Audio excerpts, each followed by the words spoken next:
Moving into Monterey and into Carmel way back in December of 1949 with a lame racehorse, and starting the GI school again just to get my GI Bill so I could paint, was a perfect time to get into Carmel area because the old time great artists, Armand Hansen, John O'Shea, and other fine artists were here and always helpful to a young artist that was really trying to paint, trying to learn.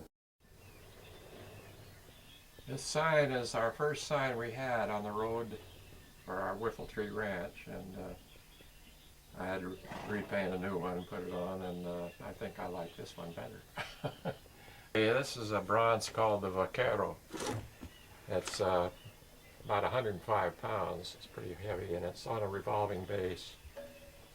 It has been the cover of many magazines, including Western Horseman and other Western history magazine and all that, because it's a very accurate depiction of the old-time California vaquero with a spade bit, the ramal, braided reins, the tapaderos here, and lean Spanish fellow, like down in the Tehachapi country where I used to work.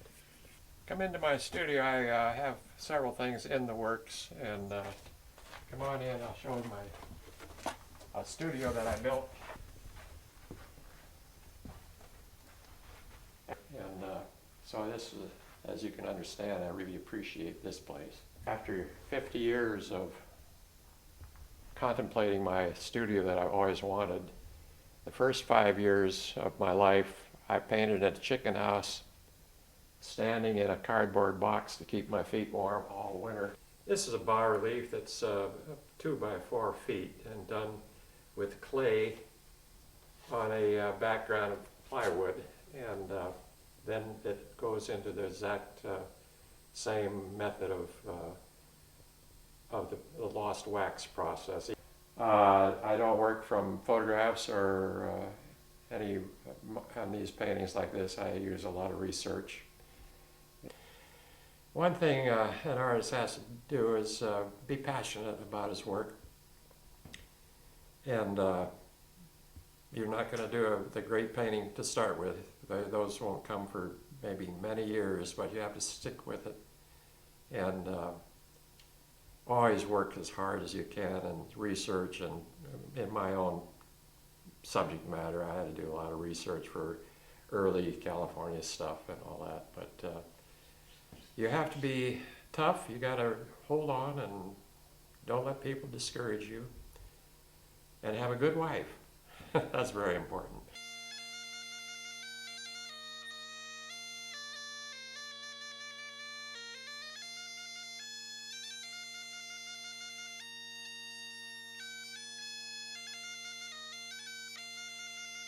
The Ariel story. Ariel's, in my mind, has always been a concept more than this building, even though this building is the place where the concept can be actuated. I wanted there to be a place where children, young people of any age could come and experience the power, the transformation that theater provides in a context where we also focus on respect, on integrity, on responsibility, on compassion, on learning to be accountable for the choices that we make. I'd say to the children that of all the roles they play, the parts in which they may be cast, the one role that they will play is the character that they build for their own life. To be in this building is an amazing thing, and so many people were involved in accomplishing that. It's $2 million to get this far, and we still have some improvements that need to be made in the building, lots that could be done with this. But so many people who believed in what Ariel meant to their children. The theater can bring to these children an opportunity to experience the world beyond here through the different cultures, the different times and the historical perspectives. Theater gives children the opportunity to see other people's choices and how they play out as they act that out on the stage. We do classics here, literary classics, because they have endured and they have a message. But Take Pinocchio, for example. Nobody in real life has a nose that grows when they tell a lie. But lying brings consequences into a person's life. And so as those children come in here from all the disparate walks of life that this community has, they can each learn those core pivotal values that are going to help them to make the choices that will enable them to go forward in their lives in a positive way. I remember reading a story about Handel's composing the Messiah and being at the first performance of it. And after the cheers had subsided, a gentleman came up to him and said, "Oh, that was so entertaining." And Mr. Handel's reported to have said, "I should be sorry if I had only entertained them. I hoped to make them better." That's what Ariel's been about for me. I was really raised in Northern California, so that made me kind of unusual in terms of other Chicanos that I met who were active from Southern California. Santa Clara Valley, born in the era of pre-Lockheed, pre-Silicon Valley, apple orchards, all kinds of agricultural land. And my father was a farm worker and a ranch hand, so I had a very beautiful upbringing in terms of my relationship to the land. Working at CSUMB and serving students coming from our local communities in many ways amplifies the sense of social justice as a core value that has guided me from the days of my own upbringing with my parents, when my father stood up for things that were unfair and my mother gave me the sense of responsibility for caring for other people. We're all engaged in a project in this region in which we can actually link the university to communities who have rich traditions of their own culturally and visually, and their knowledge then becomes part of our knowledge. And so we're not missionaries rushing out to save people. We're in fact reciprocal partners in creating bodies of work and art and culture and music that serve in some way the needs of a community and also provide that community a place to show what it is that is the very best. Mainstream arts seem to have a value that should be given to others, as opposed to understanding that these communities, whether they're immigrant or not, are rich communities, have their own traditions and values of art. Alisal Cultural Center for the Performing Arts and Fine Arts is a perfect example. They've been our partners in the past because people like Jose Ortiz and others have the capacity to teach and share a cultural and artistic knowledge that doesn't exist in the mainstream, and that's why it's important. So once again, returning to the idea, this university was founded on a vision of reciprocity, justice, and diversity, and that we are required, by virtue of teaching and working here, to make commitments and build bridges that traverse both directions.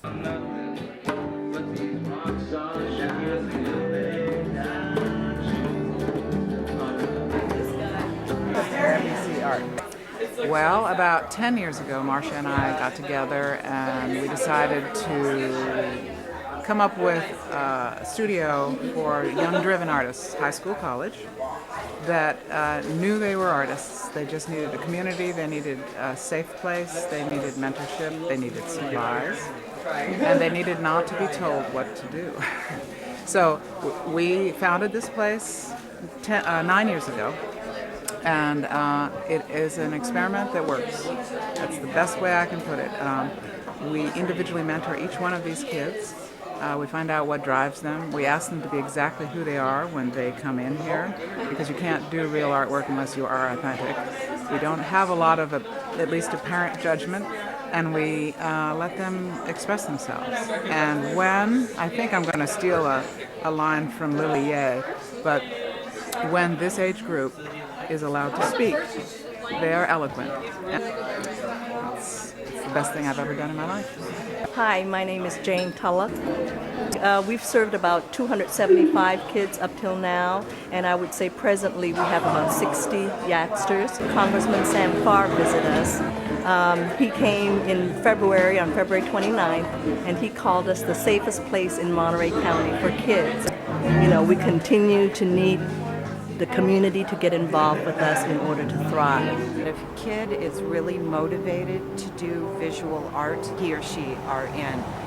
whether or not they can pay the $40 a month dues, which basically cover food and a little bit of supplies. And we never turn away a kid that can't afford them. We've had kids of all different economic backgrounds, all different races, all different, a lot of kids with learning disabilities that happen to be really good in art, kids with some very deeply emotional challenges that we've seen them get happy because they've gotten in touch with their own souls, basically, and they see that they can do something wonderful with a blank piece of paper.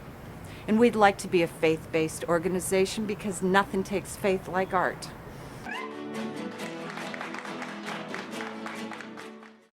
Well, I'm David Gill. I'm Susan Gill. We're both from King City, California. We've lived here, both of us, most of our lives, and we are thrilled to be the honorees this year. There's a lot of people in South County that are doing the same things we're doing, and we do it because it feels like the right thing to do, and we can see the results and we can see people getting benefits, so it seems like it's an easy thing to do to help out and get involved. The arts are so important for children, especially in this area, because they need a full education, and the only way to really round it out is with music and art, and everybody has different talents, and I think we need to continue to inspire the children down here. Being a lifelong resident of King City, you're not going to find two more important people to our community. Their donations, their generosity cannot be surpassed. David and Susan Gill are worthy recipients of this year's award from the Arts Council. They have played leadership roles in stimulating charitable giving, not just in South County, but throughout the Salinas Valley for many, many years. So how do we get involved in the community and in the arts? So I think one of the ways we get involved is through our friends. You get involved because of the community itself. I started on the Cultural Council for Monterey County because we did a project with the Cultural Council and an ag group to put some art in front of the new ag building that was built in Salinas. And so I met quite a few people, Tandy Messenger and Aline Eval, and they wanted some South County representation, and I agreed to go on the board. And they became more interested as I was on the board, and they started looking for grants for South County, and we did a lot of artists in the library functions and puppeteers, mask making, different things. And as the population comes down to South County, our towns are growing, I'm very happy to see that the Arts Council is putting their money into our area. Romus has been a very congenial place to write. It's a wonderful community here. The Aromas Grange is the center of it. I volunteer down there usually at the monthly breakfast, and we have a monthly contra dance and the occasional concert, and we have candidates night where you actually get to meet and ask questions to the candidates, so it's a great community. I've always been interested in voices and performance. I grew up in a writer's household. My father is Sid Fleishman, another writer of children's books. And my sisters and I heard his books read out loud chapter by chapter as they were written. It was really my education. I just didn't know it at the time. And I still write for that kind of theater. Eventually I made my way up to a real play, Zap, and where was it tried out? At Pacific Grove through the offices of Kelly Cool, the wonderful director, who let me sit in on all of the rehearsals and the whole process, and really gave me a great education in how the theater works. My advice for young writers is read. That is how writers learn to write. You see how other people did it, what works, what you're attracted to, and what doesn't work. You learn a lot from books you don't like. So that's my main advice. And the great thing about that is it means that school is always in session. It can be on a bus stop, it can be in the middle of the night. Obviously, after you've done a lot of reading, you need to then write, and that sounds too obvious for words, but many people have trouble getting over that hump. It's scary to put their work out there or to tackle something large. and difficult. Start small. I did. My first book was a picture book, probably typed out to 6 pages. You're only 6 pages from the end when you're on starting it. That builds morale. You can gradually work up. My last manuscript was 500 pages. I couldn't have started with that one.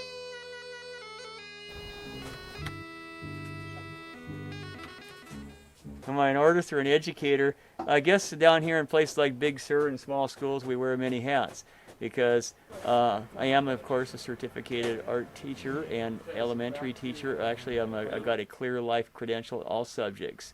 And I teach mainly art and science here. I also run the GATE program. So in other words, we wear many hats. On top of that, I am a professional artist. I do sell my art in galleries. And then to go even beyond that, I am a commercial fisherman. So we do many things around here. Life is not pigeonholed. Life is a holistic thing that can span very, very broad scopes. That's Plaskett Ridge. That whole other side, the Mill Creek drainage, is totally burned out. It's still burning right now. It's at about 15,000 acres. A lot of the families at the school live up on that mountain, and it burned right over their homes. This mural, when it gets finished, it's going to basically go on tour. We had original plans to maybe have it go to events like First Night Monterey, maybe hang at the County Office of Education, maybe at some of the galleries in the Big Sur area. But when the firefighters saw it, and some of the information officers who were putting up the fire info sign here, they said, hey, we'd love to have this hang in our fire station. So I'm now of the mind that this mural is going to go from fire station to fire station, because yesterday I was talking with some firefighters. They come all the way from Arizona and Idaho and Central Valley and Southern California. I was talking with some guys from Ventura. In fact, it was a firefighter's idea to say, hey, can we have it at our fire station? So this may be going from one fire station to the next. Well, this is compliments of the American Legion Post 512, of which I'm a member of. And we all hang together here. So here we are hanging this mural up in the air, all of us working together. Well, you know, Big Sur is where we all got our start on this earth, and we have gone through ups and downs. We've gone through fires and floods and feast and famine, and those experiences have shaped who we are and what our life is. And it's an incredible place. It's a place that just inspires and refreshes and challenges, and you know, it's really indescribable. Big Sur is a fabulously beautiful place, but it's also just such a rich and wonderful community, and you never feel that more than when it's affected by fire or flood, and this was no exception. The people in the neighborhood all came together to watch out for each other and keep an eye on the neighborhood, and of course we had 1,500 firefighters visiting with us, really keeping the line at bay. So it was a very affecting experience. When we go through these cycles of you know, natural disasters and times of tremendous community need, what I see happen here is the community coming out to look after itself and to take care of neighbors. So in 1998, when the road closed, there were mudslides that closed Highway 1 in about 18 places between here and town, here in Carmel. And the community came together, leaders in the community came and met on a daily basis. But one of the things we realized is there was nobody sitting at the table representing the needs of the kids. And we really felt like the kids needed a place at the table. So we had just gotten a call from Leisure Chapelet saying we need to have some classes for these kids who are displaced, who the schools are closed here in Big Sur. So we were starting to have daily art classes and just whatever somebody could teach. We get together in barns and front rooms of restaurants up at Ventana Inn, all over the place. Our hope from the beginning was that we were going to create a way for the commitment to the arts and education, specifically in the lives of children in our community, to carry on beyond us. Our connection to Big Sur and to each other and to the work that we do is that encouragement of the creative spark in children in the workshops that we bring together to inspire other adult artists.